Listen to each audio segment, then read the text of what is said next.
We're just waiting for people to come in to the webinar here. Hi, everybody. Brian and Carol here. Say hi to this beautiful audience. Hi. Boy, look at them coming in.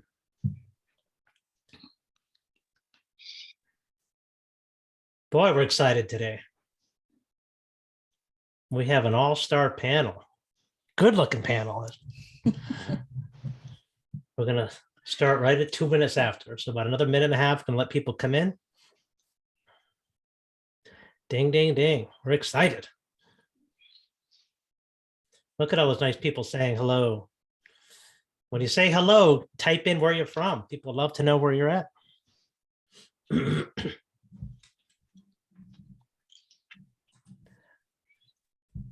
Hi, Joan. Hi, Karen. Hi, Debbie.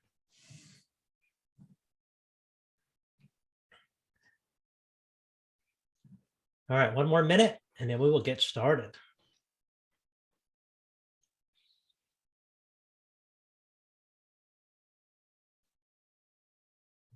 Wow, look at them all coming in. Wow, Maryland. Hello, Maryland. Chicago, Myrtle Beach, Maryland, Georgia, Detroit,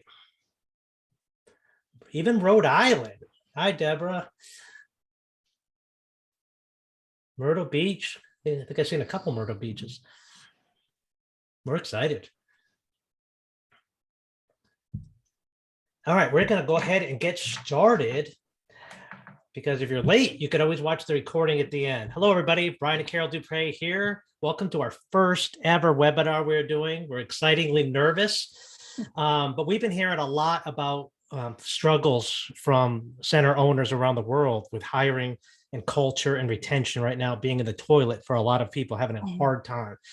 So Vernon and I were talking, and Summer and I were talking about this. Mallory and I were talking about this. Let's get together and put a webinar together.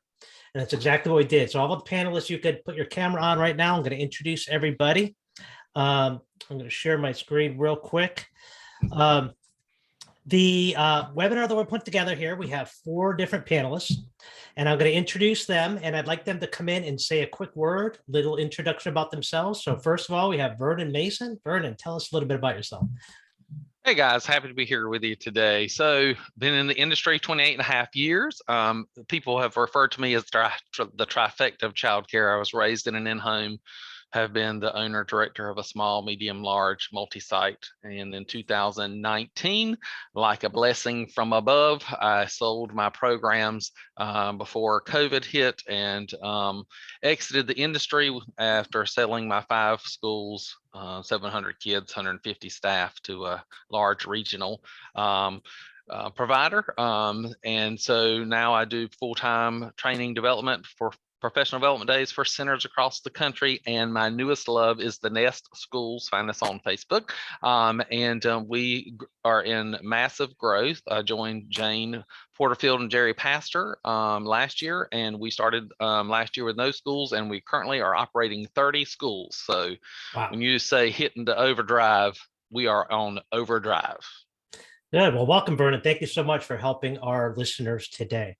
Next up, we have Mallory Malloy-Cole and Sharita Curtis. Would you unmute and tell us a little bit about yourself? Good afternoon, everyone. I'm Mallory Malloy-Cole, CEO of Inheritance Academy and co-owner of the newly established Academy Builders here in Baltimore, Maryland.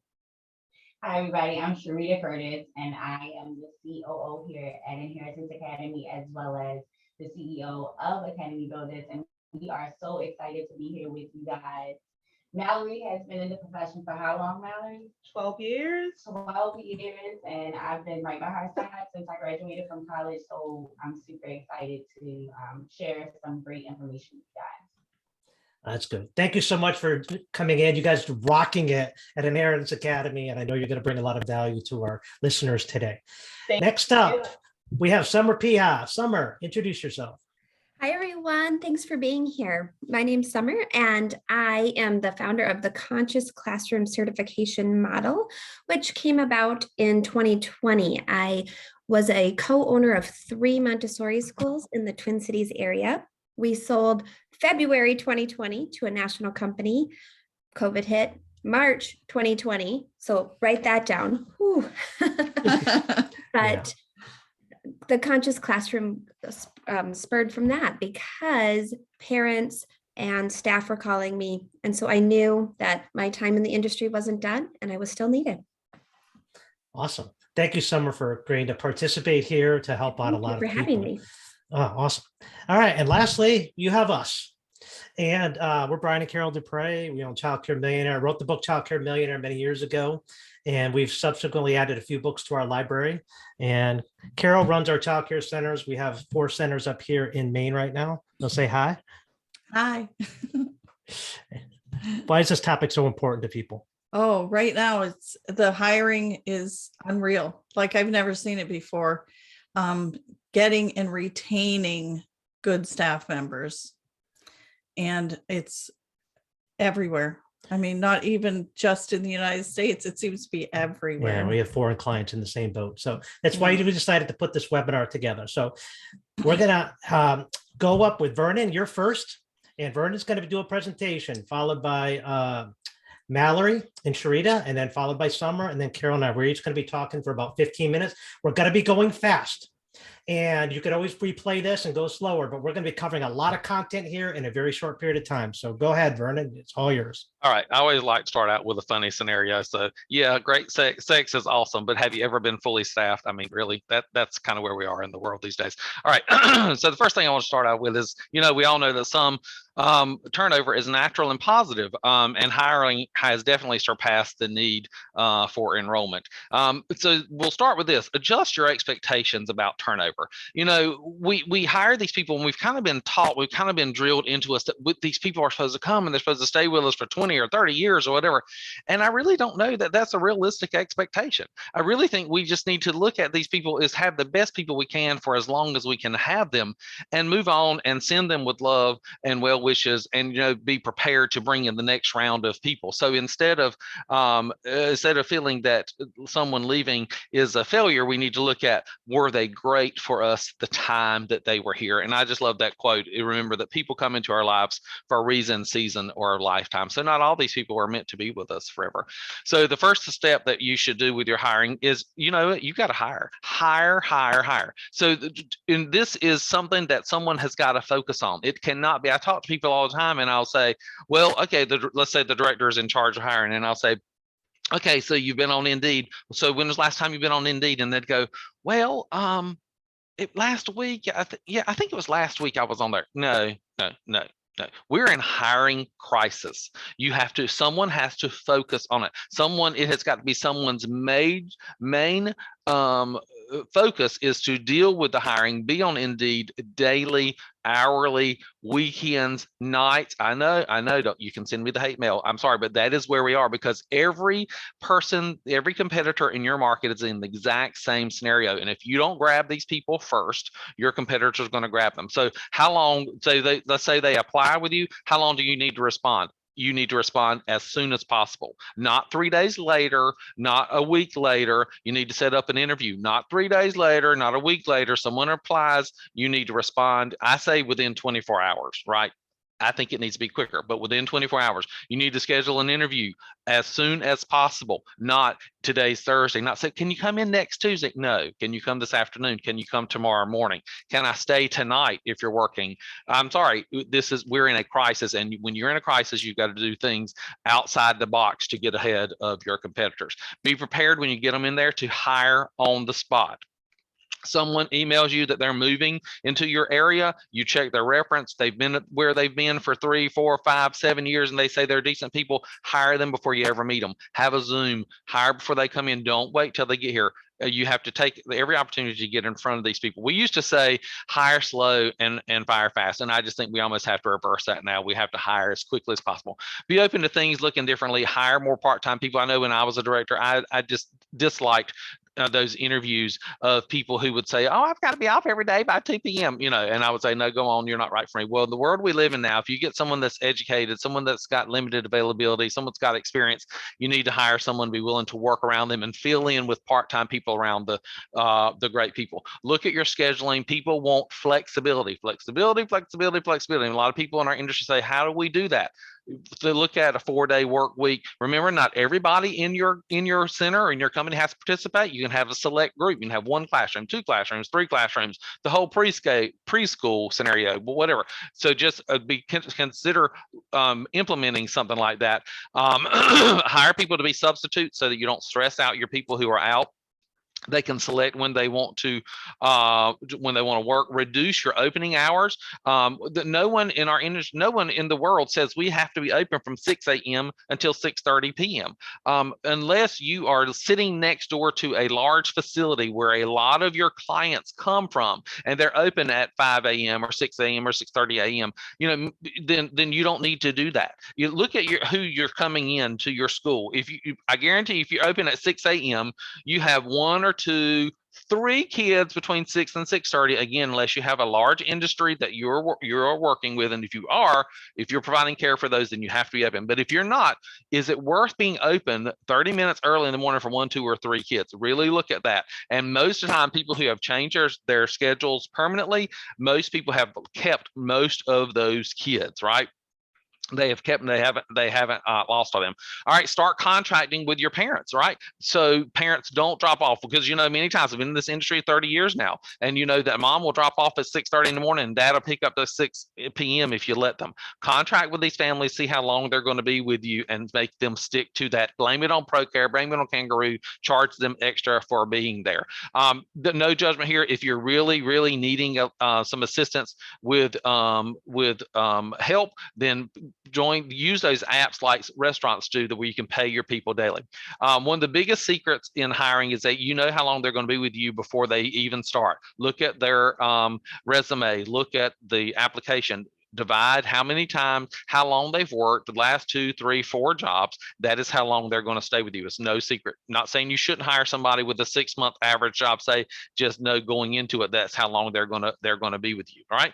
The best kept interview tip is ask people, how have you, not how would you. So tell me about your most challenging child, right? And they will go on and tell you all this. And that's a much different question than tell me how you would handle a difficult child. Because when you ask them how would you do it, they go into theory, and you just think they're just going to be a savior, wonderful, and then they leave crying at noon, and you never see them again. So human behavior repeat itself. So ask them, how have they in the past, and then you want to go there. Develop an avatar of who is successful in your company, who is successful in each of your schools. Did you hire people with a lot of education or just a high school diploma? Did you hire people with experience or inexperience? Which ones of those people have become your long-termers, your 4 years, your 6 years, your 8 years? And that's kind of where you start dwindling down, and you start really going and focusing on those people when you are hiring, because that's the people who are being successful at that school. You can hire people with master's degree all day long, but if you don't have anybody, you've never had anybody with a master's degree that has been successful, that stayed more than 30 or 60 days, then that probably is not a great fit for you. Create a wow first day. Make sure that they feel warm and welcome and flowers, and don't disappear on them. Many people come to you and hire and come work for you because you were such an amazing interviewer and your energy and blah, blah, blah. And then we leave and we don't show up and we're not there for them. And then we wonder why they get ghosted. Training your trainers. Just because someone's been with you the longest, just because someone is an excellent teacher, does not mean they're the people who should be training your new people. I literally have had teachers say in the last 6 months, I'll learn their name when they've been here for 30 days because I'm not learning their name because the turnover is so bad. So those kinds of people, the people who have stuck with you through COVID, may not necessarily all be the right people to be doing your training, because they're kind of getting burnt out. Make sure you have a verbal conversation with the people who are doing your training that they want to train. Make sure that they're incentivized. If this person makes it 30, 60, 90 days, you get this, you get this, you get this, right? Making sure that there is a reason, and make sure the person who is being trained is able to give feedback that doesn't go to the person who's training them. Because if the person who is training them is the one giving you the feedback on how the training is going, you're not going to get the real truth. Someone needs to have interaction with, see how the training is going, because that sometimes what we're teaching them is not as important as who is teaching them, right? Finding someone who has great enthusiasm and really is engaged with it is more important than actually what they're teaching. Having a great mentor program, just for management, I believe in everything, having staff surveys, finding out what really is going on right down in the classrooms is imperative for you being able to do a great job running your school. We must work at becoming the preferred employer of the youngest generations out there. All our policies, procedures, etc., are written for people my age, right? And they are not written for the newest generation. Having someone on staff, interacting someone who is some of the youngest people, and finding out what these people want will be a gold mine. Running things by them, running things, how is this perceived by the newest staff? What do you want? What do you want in benefits? What do you need? Blah, blah, blah. Finding out what your youngest people want will make you become the preferred employer of the youngest generation. A leader's attitude, this is something that is imperative. You've got to be all in. That is me. Let me tell you, if there was something going on, I was there and I was all in. And these people want to see your enthusiasm, and they will engage if you are engaged. All right. So I'll be here for some questions at the end. Here, my time is up. So now I'm going to turn it over to Mallory and Sharita.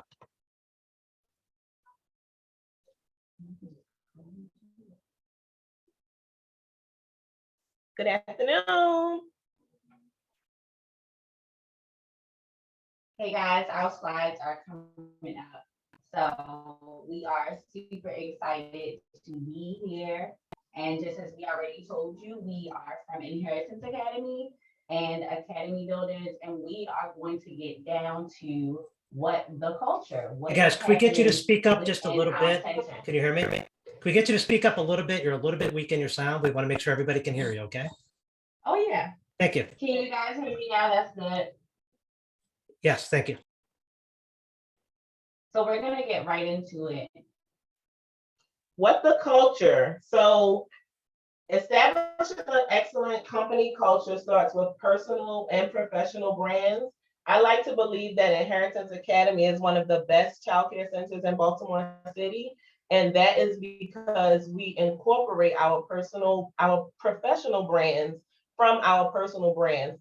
Sharita is fun, and I'm definitely a visionary. I represent growth and opportunities, and together our team is that as well. So I truly believe that bringing our excitement about growing and branding and being a visionary and bringing opportunities helps us to bring on employees and team members who are also representing those, those characteristics as well. And it also attracts people who want opportunities for growth. A lot of people don't want to join a childcare center where they're going to be stuck as an aide or stuck as a teacher. They come on and they let us know that they want to be directors. They want to be childcare owners as well. And when they do that, we are sure to incorporate some type of plan or get them excited about reaching their own professional goals as well. So along with that, next slide.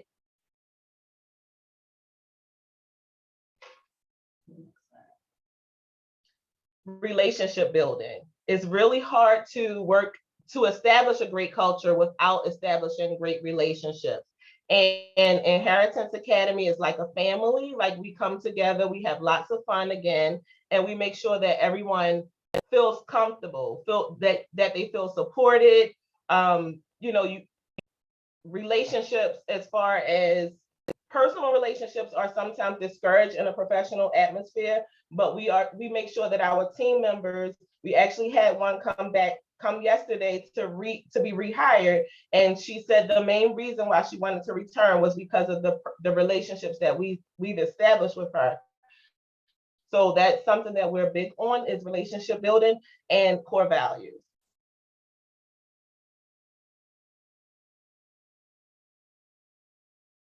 So our core values that we have established at Inheritance are support, education, empowerment, and dedication. There was a point in time when we would need to hire maybe once every 6 months for one position. And if you're in early childhood education, I'm sure you could guess what that two-year-old teacher position was. We never really had a turnover, and we've always had a great culture, but we didn't need to hire this much. There was also a time when support for me was more geared towards the parents. I did not focus as much on my team as I should have. And I put all of my energy into making sure that parents felt supported. I've learned over the years that without my team members, I don't have parents and we don't have children. So we start off with support as much as we can. Then it's education. Because I was a 14-year-old who decided that they wanted to do childcare, as Vernon said, we look for our team members starting from high school. And that's where the Academy Builders comes in, because we know that youth identify what their passion is going to be as young as middle school, high school. And that's when we want to start empowering them and inspiring them that early childhood education is the place to be. So as well as being supportive in their educational needs, we look to hire college students. We are very flexible with their schedule needs, as well as sometimes supporting them with tuition costs or things that we can do to encourage them to continue in their education, and as well as empowerment and dedication. And just as Mallory said, hiring is such a big thing. Vernon touched on it. We're going to touch on it just a little bit. You got to be outside of the box with your hiring. So just as you guys can see, we've done so many different, we've had so many different avenues to hire.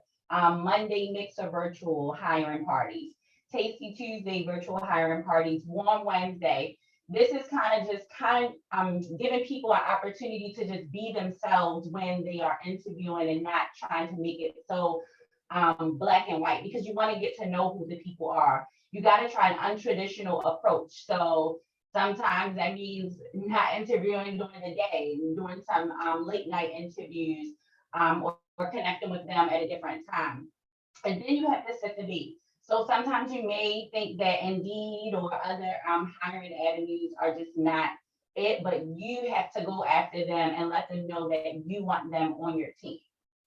And this is just an image of that opportunity that we had to have a hiring party.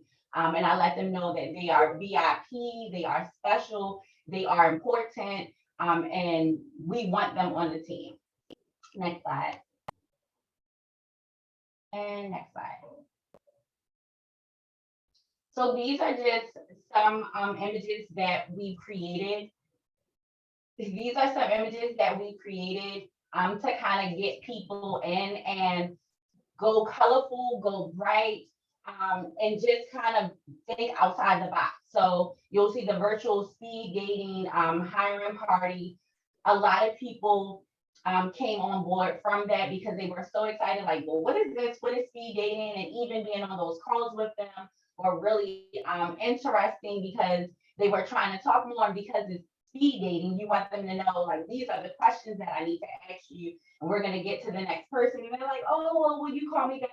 So just try to make sure that you think outside of the box in hiring, and keeping them here, keeping them excited. The virtual mixers, I had some orange juice. There was nothing else in there, but just making sure, even checking in with them, like, oh, do you have your little mocktail with you? And they would hold up their water or their mocktail and be super excited, and just kind of have a really good conversation just to dive into who they are. Next slide.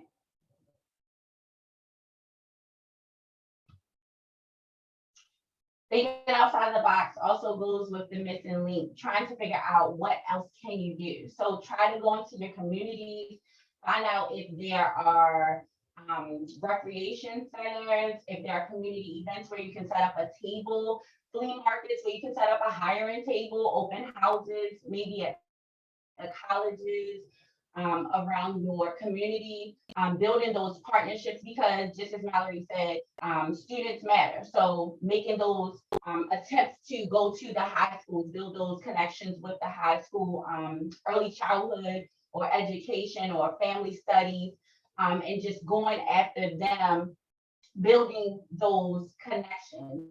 And that's something that we started years ago, and we built some really awesome connections. And even with the community events, it's a program called Youth Works here in Baltimore. And that's through the state of Maryland. And we did that. And one of our longest employees is still with us from being with us since he was, I want to say he was 15 years. And he's been with us since then. So that was a out of the box thinking on hiring and retaining and keeping him. And then your colleges, we have local colleges around us. So we build those partnerships with them. We go to the schools to reach out to them to see if they need anything, and kind of just encouraging them to join our team. And it really just goes with who is going after them. You have to send the right person to go after them, somebody who can relate, someone who can connect, someone who can encourage them, to let them know that this is the profession that you need to be in, because you don't want to spend your college years going through 4 years or however many years of college to get your degree to not work in that profession that you worked so hard for. So that's something that we really go after. Next slide.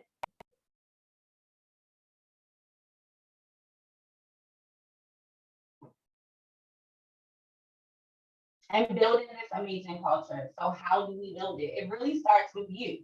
You as a director, you as the CEO, make sure that you are intentional. Your intentions have to be pure when you hire. Your intentions have to be pure when you have a team of people who are looking at you as their leader.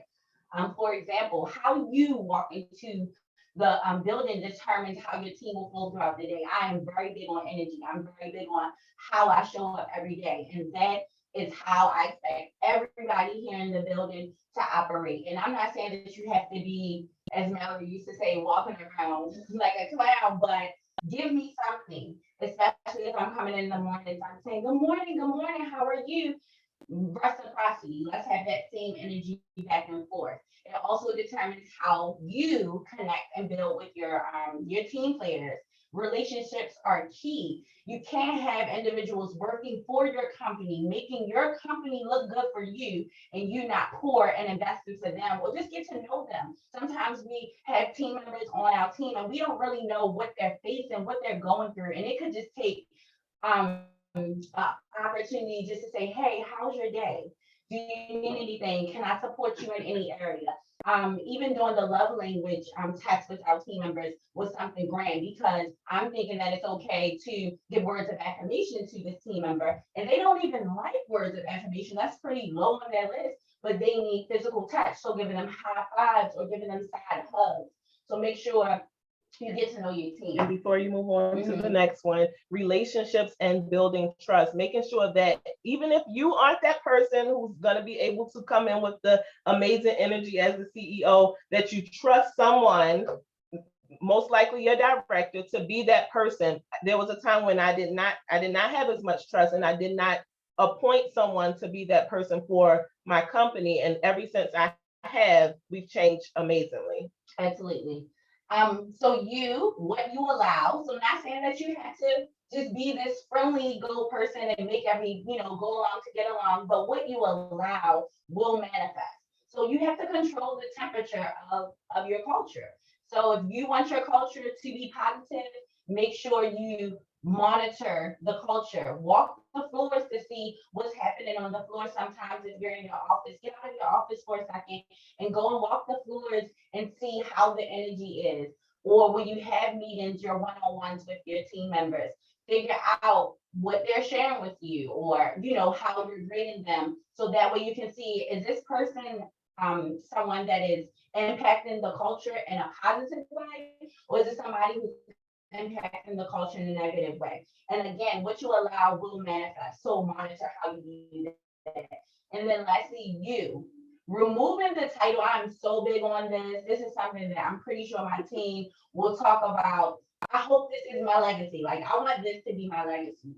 Remove the title of who you are. Sometimes we get so title driven in our professions, no matter what those professions are, to say who we are and all of these things. Your team wants to know that you are going to get down and dirty with them. It's almost like if you're at the dollar store, and I'm going to say Dollar Tree because that's my favorite place, but if you're at the dollar store and it's a long line, you don't expect for the manager to be walking the floor and not assistant to bring that line down and it's one cashier. No, you need to get on that other register and cut that line down. The same way goes for your child care centers.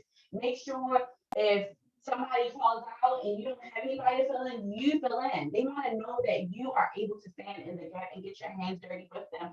I don't care if I have to go and get trash off the ground. I don't care if I have to clean toilets. I want them to know the things that I require of you are not things that I wouldn't do myself, because that's how you are when you're intentional about your team. You want them to know how you feel. So just make sure that you are honing in on intentionality.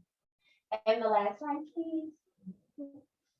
I'm sure y'all can tell that was like our passion, our most passionate slide. Like, we really are big on that.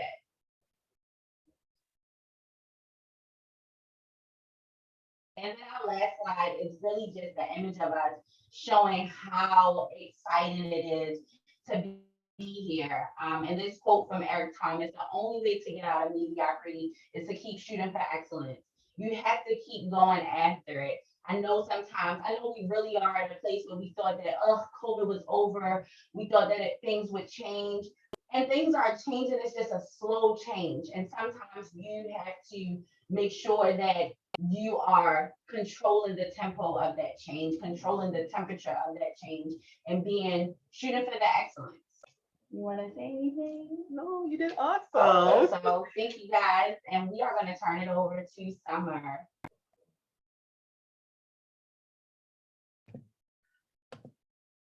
Hi, everyone. Lots of buttons to push over here on this end. There we go.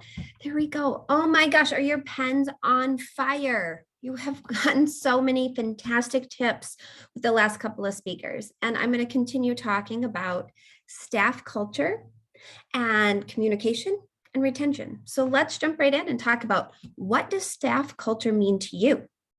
And how can you transform your program into a place where people want to be? These are really, really big topics when you look at the current hiring and retention climate. So before we dive into the practical tips and tricks to transform your culture, I'm going to get a little geeky on you. I want to talk about brain science and how learning about the brain can help you build an amazing staff culture. So let's take a peek at this.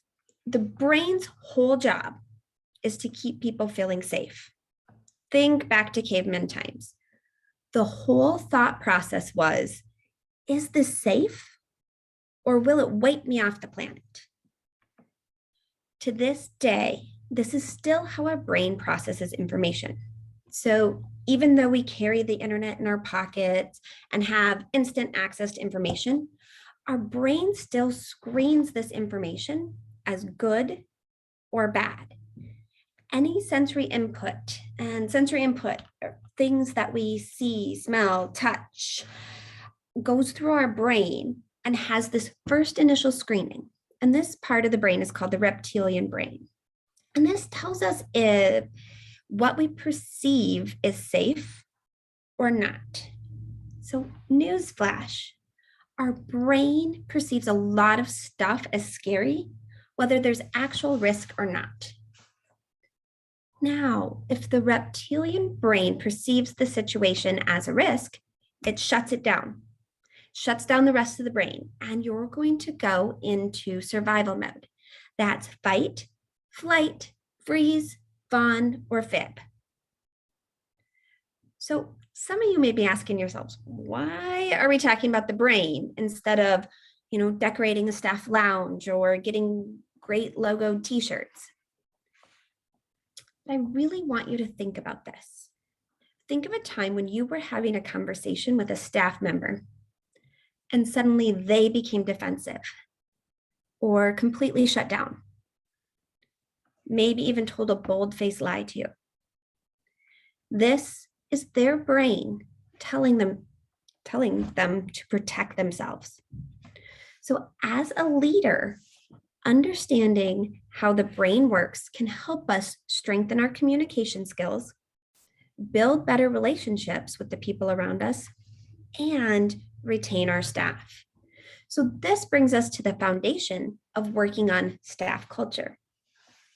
Given that you're providing the best wages and benefits to the best of your ability, how we talk to our staff and how they perceive the words are the foundation of building a positive culture. So yes, t-shirts and treats and lounges are all part of building the positive staff culture. The big work starts with how you communicate with your team. This is where the fun stuff comes into play. We're going to start to talk about, in addition to the brain science, we're going to talk about 3 human needs that I want you to keep in mind when talking with your staff: power, connection, and experience. Now, why is this important? Why do you think these 3 needs, in addition to knowing about the brain, is important? Well, we need every interaction we have with our staff, we should keep these 3 needs in mind. Is there power? Do they have a choice in what they say or do? Is there connection? And this could be connections as simple as, I had a staff member who used to love McDonald's drinks. And I think she was probably 16 or 17. I didn't have much in common with her. Oh, but I do love me some McDonald's drinks. I'm not going to lie. So we connected over McDonald's drinks. Every time she came in, I said, "Oh, what are you drinking today? Oh, I have a sweet tea. Oh, I have Diet Coke." So that connection is there. And then experience. Is this experience fun? Is this experience worth it? So keep that in mind as well. So in addition to the protection and safety, the brain is designed to remember novel. And this is fun. This is the fun stuff. Novel is also the drama. Novelty can be good or bad.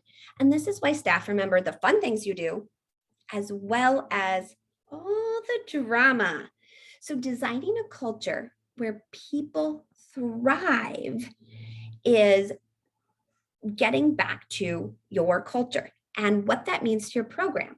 Encouraging positive work environment is what we're all striving for.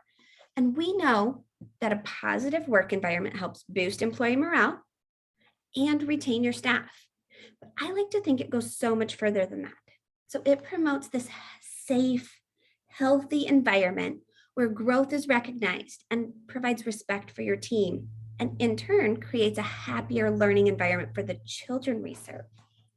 So as we look at these tactical strategies to transform your program into a place where people want to work, I want you to keep in mind, as a leader, how can you implement power, connection, and experience for your team? There are a number of ways to build an amazing staff culture. So today I'm going to talk about 3. I'm going to talk about values, autonomy, and fun. So we'll start with values. And I know, everyone starts with values. I know, but there's a huge reason for this. When you, as a leader, understand and embody the values of your organization, you are able to be clear, be decisive, and act in accordance with who you're saying you are as a company.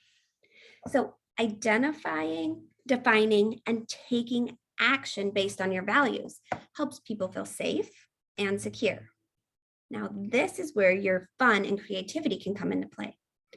I don't want you to give each staff member a handout and make them memorize your values and quiz them on your value. That's boring. Don't be boring. Make this really, really fun. Think about the human experience. So years ago, I had a school, a large school. It was, I think, 170 students. We had 3 adult bathrooms in our location. So March is the time that everyone starts to get a little burned out. We determined that March was the time that people really start to quit. So we knew we had to do something really, really fun. So we had a PVMA bathroom challenge. So kind of like the HGTV bathroom challenge, we had the PVMA bathroom challenge. The infant community got $500 to decorate 1 bathroom. The toddler community got $500 to decorate 1 bathroom. And the preschool community got $500 to decorate 1 bathroom. And so they had to come together. They had to strategize and order and budget and all of this really fun stuff. The winners, we had the parents vote. We gave them a couple of weeks, maybe a month or so, I can't remember. But the winners got PVMA Bathroom Challenge t-shirts that they were allowed to wear at work. Woo. They also got a golden plunger. So we spray painted a plunger gold and presented it to them at a staff meeting. So when we're talking about having fun, creating experience, sticking with your values, I want you to really, really get creative. So what I want you to do today is I want you to think of one of your values and figure out how to implement something really, really fun that you can do right away. The next thing we're going to talk about is autonomy. And autonomy is about a person's ability to act in his or her own interests according to values. Haha, see, it's coming together. This is why knowing the values of your company is so very important. So to me, autonomy is a way that I could show my staff respect in this already highly regulated industry. Okay, there's not a lot of wiggle room when it comes to being innovative and providing perks. So this incoming workforce, they want flexibility, they want to work from home, they want all of these things. There's not a lot we can do. Vernon gave some great tips. Mallory and Sharita gave some great tips. And we also know we have to meet ratios. It's just what our industry is, right? So what can you do to provide autonomy for your staff? Allowing your staff a bit of autonomy on things like classroom decor, maybe even staff uniforms, right? Things like that. These are what our staff are looking for. And I'll never forget a time I was actually having a meeting with the regional directors and all the directors from all of our locations. A staff member leaned her head in and she said, I'm sorry to interrupt. The toddler playground fence is going to need to be fixed. And she had a handful of zip ties. And she said, I'm going to do what I can with these zip ties, but at some point, somebody's going to need to look at it. And the directors just sat there and they looked at us and they said, how do we get staff like that? And I said, well, this is called autonomy. This is what we're working towards. We're building a staff that can make decisions and aren't afraid to move without director approval. Okay, so this is autonomy in action. And you can start to implement autonomy by encouraging your staff to make decisions, like silly decisions, right? Like room setup and shelf placement and classroom budgets. We talked about those. And all of them have to be within the guidelines that you set forth. But you will see that they will feel respected and want to stay working for you. And finally, the last thing we're going to talk about is fun. What activities do you have planned in this next month? And how can you encourage your team to keep the fun going? So our jobs can run away with us. We know this. There's so many details and paperwork and this and that. Does this match up? Da, da, da, da, da. It can run away with us if we're not careful. We have laws and people that we're taking care of and people that we're providing customer service for. It is enough to make the best person cranky. And because as human beings, our brains are set up to remember fun, we need to remember to provide a fun space for people to come to every day. So I encourage you, what can you do to inspire a culture of fun? And I always say, if you can dream it, you can do it. So many of us as owners and directors, we're visionaries. We see this big picture and we can make it come to life. I spent a weekend, my co-founder and I spent a weekend going around from school to school, tying bags of potato chips to the ceiling in the staff room. We used a little fishing line and some tape and a hole punch, and we lined the staff room ceiling with bags of potato chips for no other reason than the infectious laughter of every single person who walked in the door. It's fun. It's fun. My office was right next to the staff room, and every single person who opened the door burst out laughing. And then they went and grabbed their friends and took them in. And it was just a whole day full of fun. So start thinking of these strategies that you can do to provide this experience, provide the power, and provide connection. Okay, so staff culture is all about what you create and what you allow. So in addition to the 3 challenges that I set out for you today, I want you to reflect on this. Thank you. So I will turn my screen over to Brian and Carol, and they'll give you some more golden nuggets. Thank you, Summer. Appreciate that. And thank you, Mallory and Sharita. And thank you, Vernon. This has been amazing. Carol, you enjoy it? Yes, This is very great much. tips here. Yeah. All right, so we're going to share my screen here.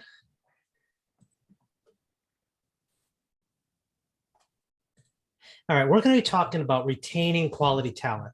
Now, they've gotten a lot of tips today about how to hire, how to find the right people, but keeping them sometimes is the hard part. How many times have you hired somebody and they go to lunch and don't come back? Or after the end of the first week, they don't show up.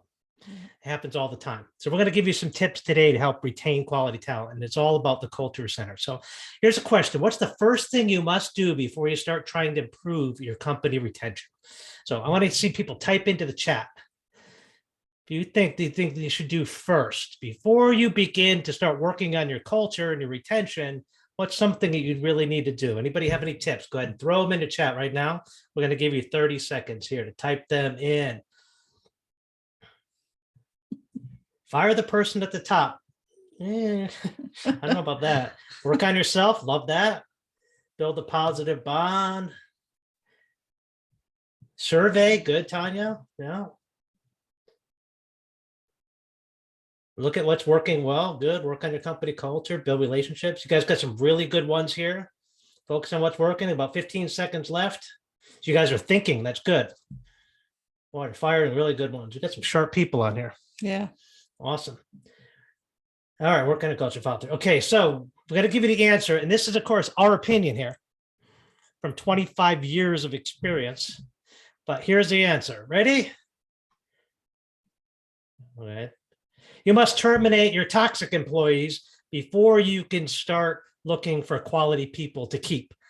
What's happening is sometimes you're bringing new people in. You're pairing them up with somebody, or they're meeting in the break room with another staff member, and they're infecting them. It's a cancer. You have a cancer in your organization if you have toxic employees, and that cancer spreads very quickly, easily, and new people are the most susceptible to getting infected with the toxicity. And I know what they're all saying now. What do you think they're saying? I don't know. I can't get rid of somebody. I'd be everybody. short-staffed. What am I going to do? Yeah. The problem is it's a catch-22. If you don't get rid of them, you're not going to be able to bring the quality people in. And that one person can infect more people than you could possibly imagine, even your good players. So you've got to get rid of your toxic employees before you can even begin to start working on your culture. All right. So Carol, you go ahead and go through this one here. Secrets to retaining quality talent. You simply cannot try to improve culture at the same time as toxic employees are undermining the changes you're trying to make. It's sort of like picture a funnel. Right. As you pour water in the top, water's pouring out the bottom. It's like a sieve, they call it. And right now, if you're having people come in one side and just go right out the back door, and you have a perpetual cycle, it's like a sieve.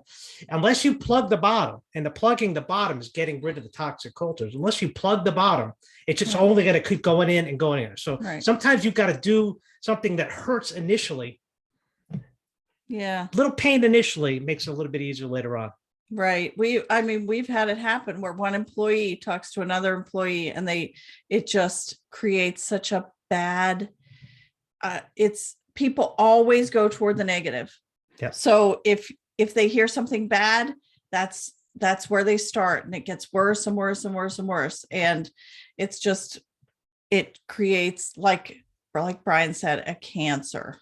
And things will get worse before they get better. It's very common. And But- expect it to get a little bit worse, but the worst is temporary. Right. And it's better to be shorthanded now and then fully staffed in a year with a good culture than struggling with culture and staffing for years to come where you have a revolving door of employees. We have found that out, and it's hard as it was for us. Whenever we have a toxic employee, we get rid of them quickly, regardless of how short-staffed we will be.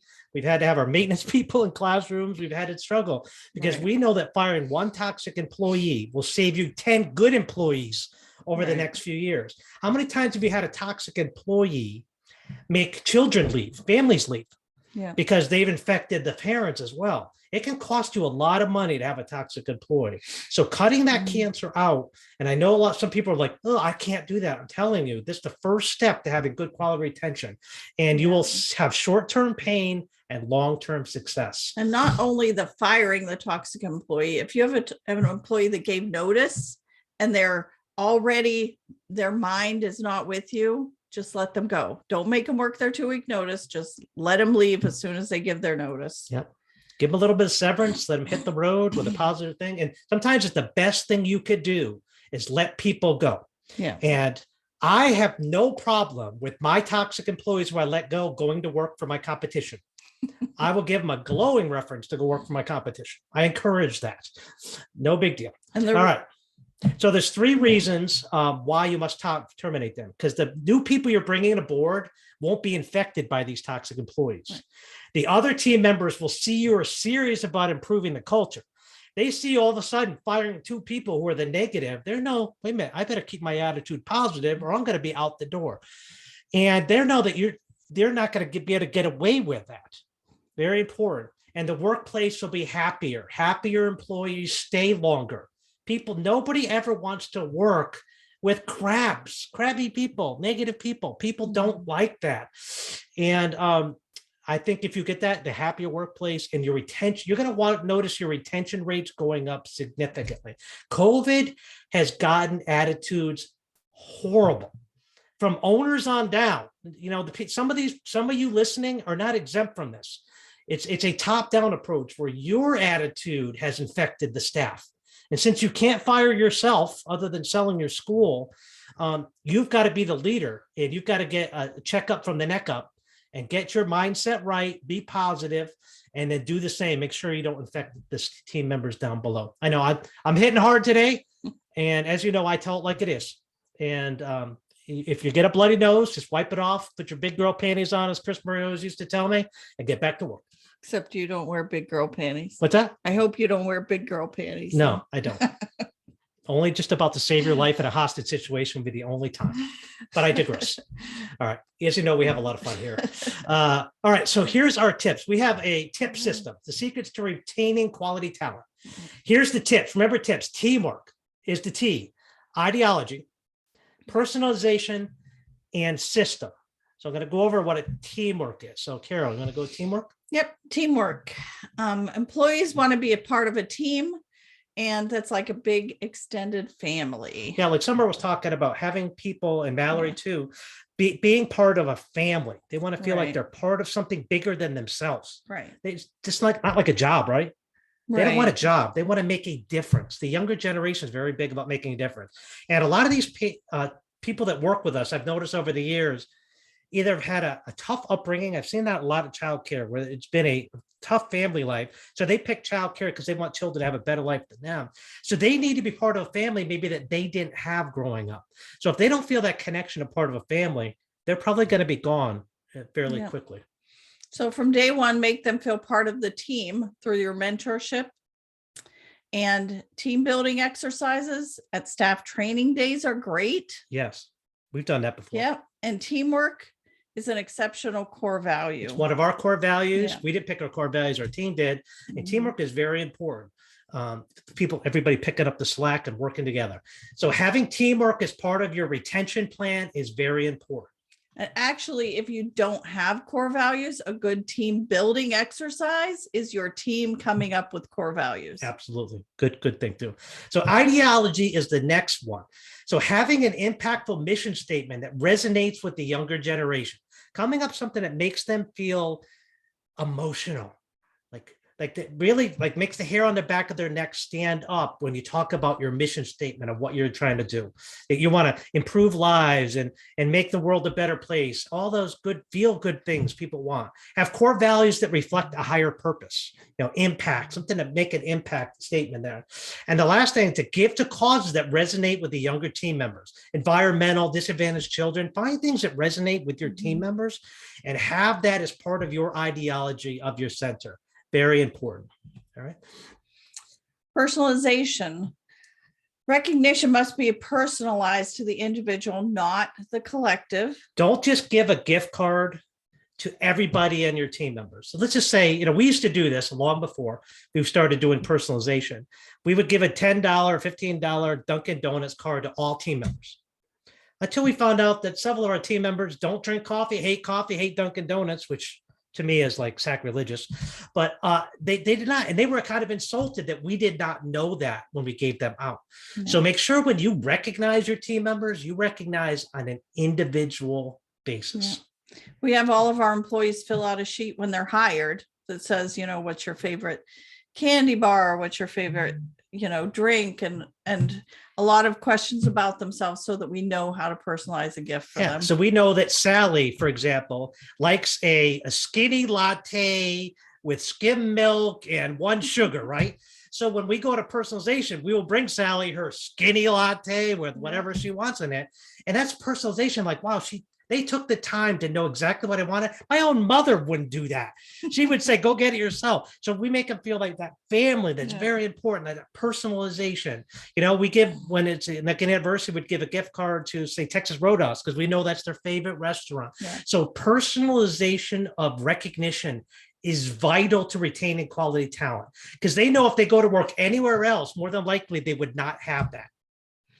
Yeah, and owners should engage with each team member with a one-on-one on a regular basis, and it depends on your organization, but it could be the owner or executive director or however your setup is. But somebody in higher management should do a one-on-one with your team members. I would say a couple times a year at least. And send personalized notes of encouragement, and handwritten is best because nobody handwrites notes anymore. I used to coach a client who had 110 employees, I believe. And she was in Massachusetts, and she would do a one-on-one with every single employee once a year. That is commitment and dedication, because she as an owner was never too big to engage with the smallest substitute or that newest person. And as an owner, don't feel so disconnected that you can't do a one-on-one with your bus driver or your cook or your first, or the person who's a substitute teacher. That connection will help you later on. And maybe they'll come to you when they're struggling or before they quit. We always tell our employees, do us a favor and give us the courtesy of letting us know if you're unhappy. Because if you are, let us make it right before you go get a job somewhere else and leave us stranded. Give us a chance to make it right first. Yeah. And sometimes they do, sometimes they don't, but it can't hurt unless you ask. Right. Did you talk about the personalized notes? I already did. You did. See, look, she's one step ahead of me as always. All right, personalized notes, they're awesome. All right, so system, very important to have system. There should be no guessing as to how things are done. There needs to be a written systematic process for everything, advancement to discipline. They should know what their career lattice looks like if they want to advance to director or executive director down the road. They should also know if they do something wrong, they're late, what the disciplinary system is. There should be no guessing what the process is. And there also should be a recognition system that rewards going above and beyond. Mm-hmm. I've noticed sometimes with the younger generation, just anybody doing a little bit above average really stands out. I mean, it's hard to get them to be just average sometimes. And if you're recognizing the people that are doing a little bit more, it helps the people that aren't doing want to do that. Because I think everybody loves recognition. Everybody wants to feel that recognition. Sometimes they lack that in their childhood. They never got that individualized recognition. And it's very important to recognize people that go above and beyond, either Employee of the Month or culture awards or core value awards, something along those lines. Now, team members must know the system for how to get ahead in the company. So you get a CDA, you get a degree, whatever your process is. If you're going to pay for it, they should know all of that. That system should be laid out so they don't know. So they know off the bat when they first start that they're not going to be doing that same job for the next 20 years. Let them know that there's a chance for them to be in charge someday, if that's what they want. Let them know what the process of advancement and also to make more compensation. And lastly, there has to be a set of consequences for failure to follow systems, or other team members will get discouraged. Silence is acceptance. If you condone bad behavior, it's the same as allowing bad behavior. There has to be consequences for people being late every day. We recently had to terminate assistant director because she was late every day. She was setting a very poor example for our team members. If we were to just let that slide, then all the team members will start showing up anytime they want. So you got to be very important about being consistent with discipline and consequences. And don't worry about the staffing level. I can't fire somebody or discipline them because they might leave. You cannot lead from a place of fear. Right. If they will respect you, if you're strong, and the people want to follow somebody they respect, they don't want to follow somebody that they don't respect. Now that we're going to start improving our culture, let's go find some new team members. So we're going to give you some tips on how to find a few new team members. Avoid the term now hiring. I've seen it in a lot of your childcare ads. I've seen it in the Facebook posts. Stop using the word now hiring. That's what everybody uses.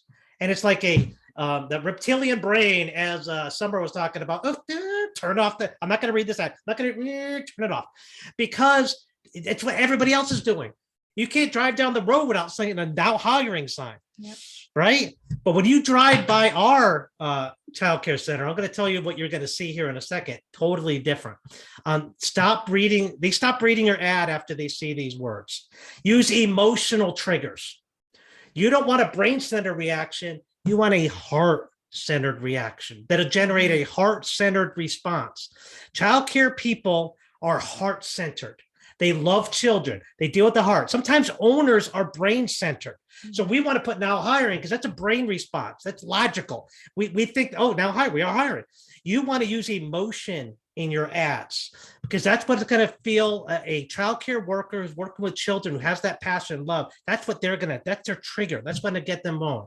And what are you going to use? Don't use now hiring. ABC preschool has immediate openings for a childcare teacher, blah, blah, blah, blah, blah. They stopped reading it now hiring. They didn't even see anything else. Something better would be make a difference in the life of a child. Oh, wow.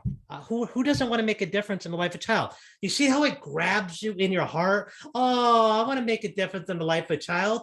I don't like working at Starbucks. Being a barista, I don't make a difference in anybody's lives. Anybody can make a cup of coffee. Well, ABC Preschool is looking for teachers to join our amazing team. Must have a genuine love for children and want to see them thrive. How does that make you feel as reading that? You're like, oh, okay, I like that. So be careful with your ads. Make them look different than everybody else's. One more example. Get a hug every day at work. Ooh, who doesn't want to get a hug every day at work? I can guarantee the Starbucks employees probably not getting a hug every day at work. If they were, it's probably weird. But ABC Preschool is looking for teachers to join our amazing team. Again, must have love. So we use both of those in our advertising, and they work really well on Facebook. Those emotional things tend to we find great substitute teachers with these two ads because our substitutes fill in a lot for time off and call-ins, especially during COVID, we get a lot of call-in. So we find a lot of substitutes that are working jobs that are kind of dead-end jobs that they want to make a difference in the life of children. They want to get a hug every day at work. They get that emotion. All of a sudden, they're not on Indeed. We're finding these people on Facebook because they're just happening to normal feed. All of a sudden, oh, that pops up. I'm at lunch break from McDonald's. I'm tired of making Big Macs all day. Make a difference in the life of a child. Oh my God, that would be a cool job. I'm going to go and apply to that. And all of a sudden they could be a substitute teacher for you. So try using Facebook boosted posts instead of Facebook employment ads. Just do a regular post on your Facebook page and boost it. You must click that it's for employment. That's required. They have to know it's a job ad, but you could do a boosted regular post. You don't have to do it as an employment ad. And then target your audience in your area. parents with children. That's your target, parents with children. They don't let you target women with children anymore. You have to do both, even though women make most of the buying decision. They used to allow us to just target women so you could save money. Now they won't let you do that, which is fine. A lot of more men are making childcare decisions now. So it's just a bang for the buck thing. But anyway, target your women and men with children in your 15 to 20 miles from your childcare center. And it works really well, like I said, with substitutes, no experience. They're looking for a job.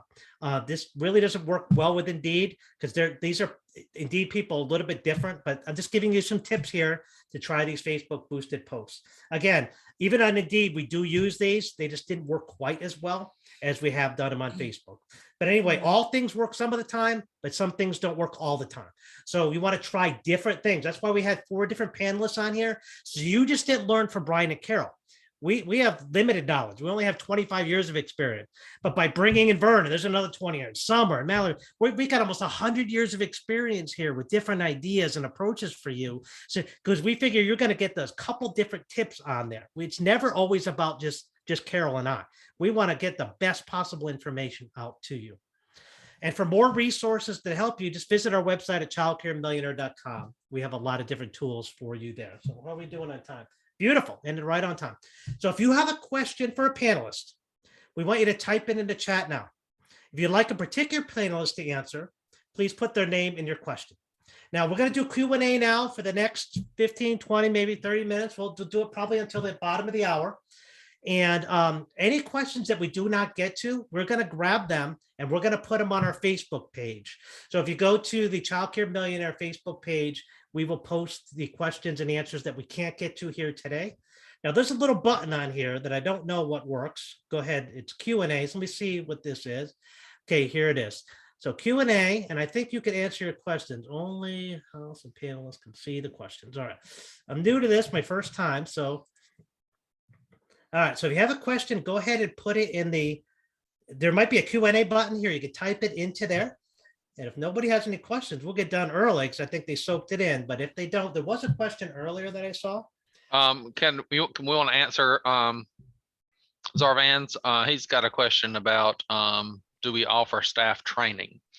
And I think the answer to that is overwhelmingly yes. One of my little hacks that I like to use I would actually recommend that you focus in the world of hiring we're in today, that we actually focus a little bit on untrained, inexperienced people and actually start your own apprentice program, training program where you bring people in. Actually, you know, the lead line to your ad can be always dreamed of being a teacher, no experience, come in and we'll train you, right? And you bring them in and you have one of your mentors work with them, right? And they stay, you know, ever how long they're willing to stay, right? You know, typically they you know, kind of help a little bit there, here and there. You can pay them, not pay them, depending on your what you decide you want to do. But at the end of it, you know, you've got this person that if you decide not to keep them, they can say that, hey, I spent X number of weeks training at this school and now I'm ready to go off, and somebody else will snatch them up. So that's my recommendation. But definitely we need to be training. But as I said, in the world that we are working to hire and we're in now, I would say spend as much time assuring that the right people are training, spend time focusing on making sure the right people are who are leading the calls for you and are really focusing on retaining these people and not people who are jaded and tired just because they've been there the longest. Great. Thank you, Vernon. That's awesome. So Rose Johnson has a question. Is there a minimum or maximum number of core values that are best? I'll go ahead and answer that because we just did a podcast episode with Ann Rhodes, and it's our latest podcast episode. And she wrote a book, Built on Values. And she answers that in the podcast. And it's usually 3 to 7. But there's not, I guess you could have an unlimited amount, but you want to kind of keep it focused. But I'd go ahead and watch that podcast episode, childcaremillionaire.com/podcast. Does anybody have anything outside of 3 to 7? Any panelists think something different?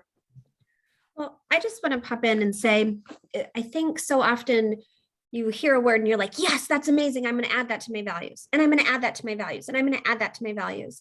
And then it gets really, really watered down. So making sure that when you're adding words, when you're adding value words in, it's really who you want to be, who you want to show up as, who you want your organization to be. So I would just caution, and I think it was Brian, right, Brian and Carol, who said they had their staff weigh in on it. So when we were deciding our values, we came up with a whole handful of words and the definition of those words and how the action behind it, then also brought it to our staff and said, hey, this is who we think we are. What do you guys think? And they actually added more words and took away some of the words. So just to be aware that you don't want to water it down. Thank you, Summer. And Awesome. and if you don't mind, Brian, I'd just No. like to add on to what Summer is saying is, I always believe in uniting behind a cause, right? Uniting your staff behind whatever. And one of the scenarios you can have is this whole core value development. And this really should come from the bottom up, come from everybody in your agency, meetings and getting together, weeding them out, throwing everything on the board, see what's sticking, working its way through. I mean, this process is not done in one meeting. This process is not done in 1 month.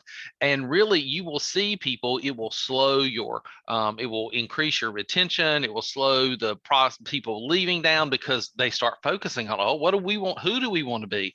How do we want to put ourselves out there? What does our center stand for? What does our company stand for? So bringing these people together like that and to get that that information from them and asking them, and the pride that your people will have when it is done, when they see it hung on the wall, when they see it out there, when they see it published, when they see it on all the parent literature, that they were there. These people will be proud of that. Even like I said, even if they don't stay for a lifetime, right? Even when they come back and they see that it's still there when they're enrolling their own children, it's something they take pride in that. I call it participatory management. And that means asking for input from anyone who it's going to influence, anyone who it's going to affect. And the people will take it, because all of us, no matter how old we are, had you rather be told what to do or given options, right? Or asked for input and then see your information influence the decision making. Awesome. Brian, Thank may you, I Brian. add? Sure. Okay, so we like to, for the person who asked about training, we like to begin our trainings with our core values. I believe that is very important. We've all heard people don't care how much you know until they know how much you care. So sharing your why, sharing your core values, and sharing the history of your organization can give a potential employee or a new employee a totally different outlook on your organization and a deeper motivation to do well in your organization once they know those core values and they know why you started this awesome program that you have. Awesome. Thank you, Melanie. I see a lot of people answering questions and helping us out as well. So I appreciate everybody just filling in. But we do have one that's probably the elephant in the room that we have to address here, and that's wages. So we have two different questions on wages. What's the best approach with wages increasing? Obviously, once they're increased, you can never lower them. That's a great point. Another one is, how do you combat the constant threat of other companies paying more money? I'll do a quick answer on this, and then if anybody else wants to answer. But you got to be careful, because if you raise your starting salaries too high, if we go into recession, which is a very good possibility in the next few months or next year, you're going to be stuck with those higher wages. It's hard to cut somebody's pay after you've got it up. If you bonus them instead, it's a lot easier to bonus them in good times and not bonus them in bad times. They're just happy to have a job. When all of a sudden the unemployment rate jumps to 8%, which could easily happen in a recession, and all of a sudden now we're in the driver's seat again when it comes to hiring. All of a sudden you're stuck at that high hourly rate. So we have a monthly bonus that everybody gets. Our state actually helps us, kicks in to that. But we highly recommend bonusing people. It could be a monthly bonus for everybody. It could be based on levels. Very important. Just be careful. And another thing is, don't get into wars with other centers. Right. We have a competitor locally here that's several dollars an hour over us. We don't even look at them, because you're not going to, if people are only concerned about money, then you don't want them anyway, because they're always going to go for that shiny object. Those aren't the people you want. You're going to be able to compensate them, but those are the centers that go out of business first when the recession hits. So they're not long-term players in your market. You got to play the long game, not the short game. I'm not saying undercut, be where the average market is. And if you're average priced and average compensated, or maybe slightly above average and slightly above compensation, you're going to be in good shape. Just don't try to be outside of that norm in the top 5%, because you want to be where the median is. Anybody else on the panel? I was over here shaking my head like, yes, tag me in, Brian, because especially the component about the competitive other, the other centers. Try not to think so much about it. Just the last week, we hired someone from a competitive company, and the main thing that she informed us was that she wanted to join our team because she could not grow at that company. And that's a lot of things that's what's missing. Like when you join competitive companies as a teammate, you want to grow. You want to have opportunity to just not just come in and be an aide. You want to be able to be trained. You want to have an opportunity to possibly be a lead teacher, assistant director. And that was the main thing that she told me during her interview. She said, I heard great things about you guys, and I heard that you can grow here. And I said, are you sure, you're leaving money behind? And she was like, I don't care about the money. She said, I want to be here because I can grow here. I heard great things about you, and I love what I do. And that's the thing. If you have people who are so money driven, then their passion is not into what the ultimate core values are of your company. Our core values don't talk about money. Our core values talk about support. Sometimes you have to support people without money. You have to support them with the things that they like a latte, like you said, Brian. So I definitely agree with that competitive, try not to compete with the competitors, because there are great things about our companies that require, that bring in those people who aren't in it for the money, but they are really in it for the opportunities.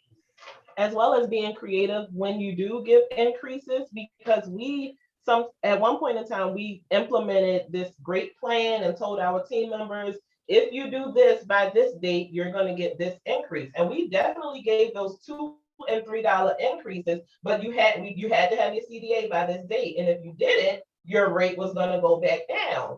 If you did get your CDA and we had a full team of specially certified staff, then that places us in a position to qualify for extra grants and extra funding. And we're not using that money to go out and buy cars and things like that. We're using it to give you additional increases and make sure that you all continue to be financially well off. So I believe that when centers get these extra buckets of funding, utilize them to pour back into your team. Absolutely. Thank you. Anybody else? Well, I can't believe Mallory and Sharita didn't bring this up. I saw they ran a fantastic, just really creative incentive. I think it was last week or 2 weeks ago. And I mean, I stopped and took a screenshot because I was like, whoa, this is so creative. I've never seen anything like this before. And so you guys speak on it, because it blew my mind. Thank you so much, Summer. So I'm really big on giving back to my team, and it starts with my team, because I wouldn't be in a position where I can go and buy a brand new home without my team. So as soon as I close, I'm like, what can I do? What can I motivate my team members to feel empowered, since empowerment is one of our core values? And it immediately came to me. So we're going to give you up to $10,000 towards your closing costs, but you have to be here for a certain period of time. So I didn't even go into this much detail with them, but my guess is if you're here for 1 year, you get $1,000, 2 years, $2,000, and 10 years, $10,000. And I'm so $10,000. and it has actually happened. So I'm excited to implement that for my team, because I think that it will help, It has helped. They are excited. When they saw that, they were like, I'm ready to buy a house. How do I apply? So it even motivates them to want more, and not just for their profession, but for their personal lives. And that goes with having those relationships.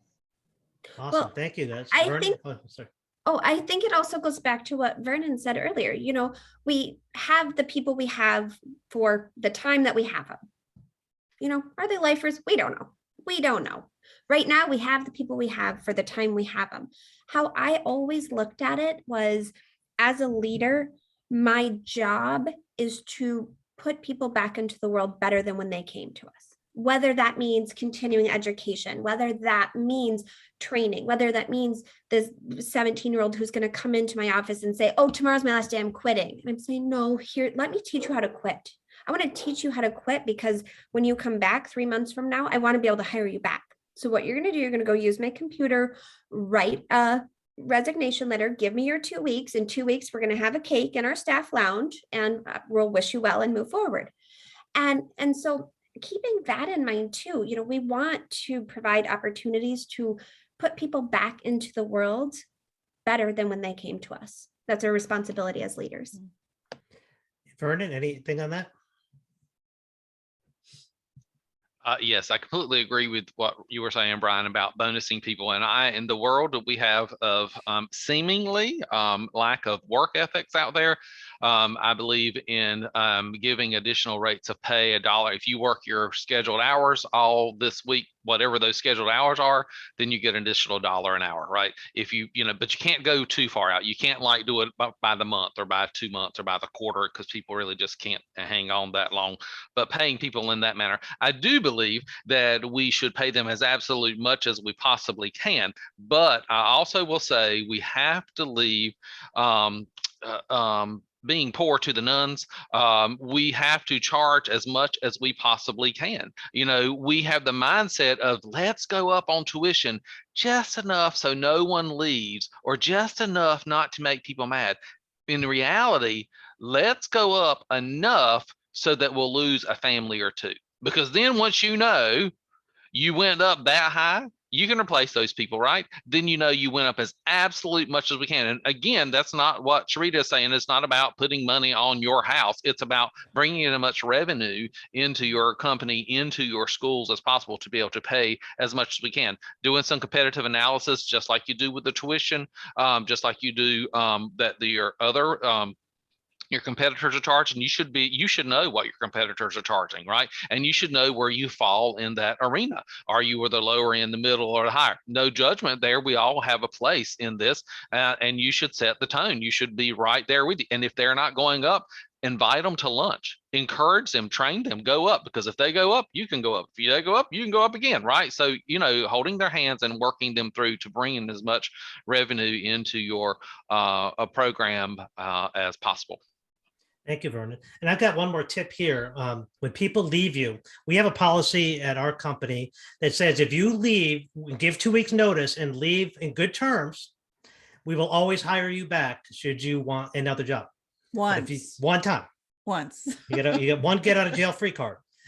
But if you don't give us a 2 week notice, you leave, we're never going to have you back. Know how good you are. So we tell them that. The second thing is 3 weeks. You only hear the time 3 weeks is the time we make a habit. Every time somebody leaves, 3 weeks after they're gone, give them a phone call. Want to know how your job's going? How do you like making coffee over at Starbucks? Because if they don't like it, it's going to manifest itself about week 3. Like, oh my God, I made a big mistake leaving them. And that's where you can poach them and bring them right back in. Say, listen, oh, I don't really like it here. Great. We got a job back for you. You don't, I'll give you all the time you had. It's like you never left at the same rate of pay. Not going to give you a raise, even though they were making more, you could come back, but I won't give you lost time. You'll be like you never left. 3 weeks is that sweet spot. We've hired people back. We've had people come back. We probably have, I don't know, 15%, 20% of our staff members come back. So this is what owners do. What do you mean you're giving me a notice? You leave me short-handed. And you start making them feel guilty. Don't do that. Don't burn that bridge. If you burn that bridge, I'm telling you, it's going to backfire. They're never going to come back. I don't care how bad that next job is. If you leave, like Summer said, have a cake for them. Celebrate the year that they gave you, the month or the week or the 10 years, whatever that time is. Celebrate that. Appreciate them. Send them a card. Let them know how much you enjoyed their time together. And thank them for making a difference in the lives of children. Make that emotional connection. And when they start hating that next job, even if it's $3 an hour more, they're going to realize money isn't everything.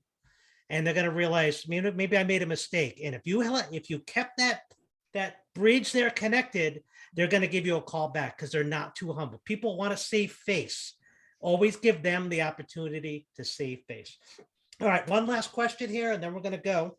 And then again, any other questions that you put, we will answer in the Facebook group. So Can somebody I asked, just, can yeah, I go ahead, make a Brian. quick comment?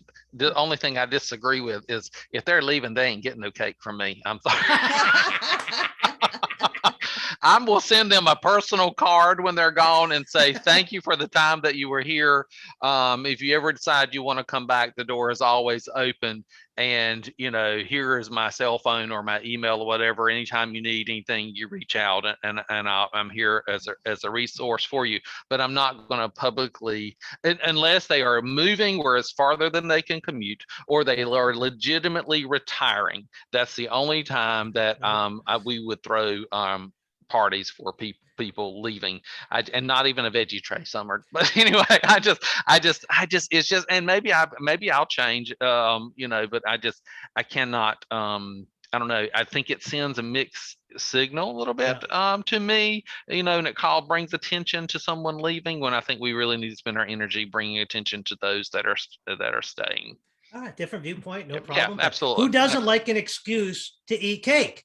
I mean, come on, Summer. I mean, that's what it is. It's all about the cake, right? And how many people can leave their classroom to get cake live? They don't even know why the cake's in the break room. Don't put say goodbye to Sally. Just put, you know, Cake. Eat the cake, eat cake. Yeah, there we go. All right. So is there a center capacity size you find to be the most effective directors to manage? 50 to 80, 80 to 120 roles, etc. I can answer this is I've seen directors not be able to handle 10 staff members, and I've seen directors that can handle 120 without any hesitation. It's the person, not the capacity. There's no rule of thumb here. It's all about leadership. The good leaders could handle more people. Bad leaders can't handle any people. So it's all about leadership. Anybody else have anything to add on that? Yeah, and what I've seen is taking a well-run center, full capacity, putting the wrong person in this leadership seat, and they will manage it right down to a level that to their management ability, so that you will take a full school and they will just bring it right down to where they can handle it. So you got to get the right people in the seat. Now, as far as money, I would say, and I have run my first school had 30 kids. My next school had 125. Then we were 175. Then my largest school that I was director of was 250.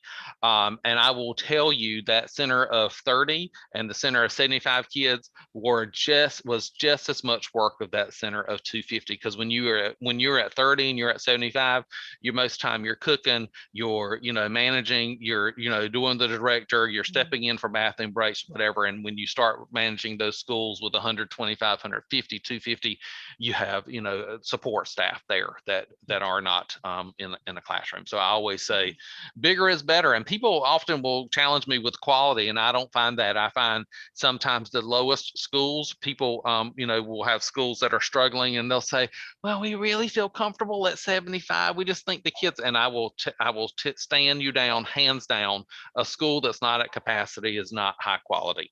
A center that has 250 kids busting at the doors to get everybody in, they are doing it and doing it right, because there wouldn't be that many kids there. Awesome. Thank you, Vernon. Anybody else? And just really, really quickly, I know we don't have much time, but I always go by, it's not the capacity of the children, but the capacity of the person that's leading.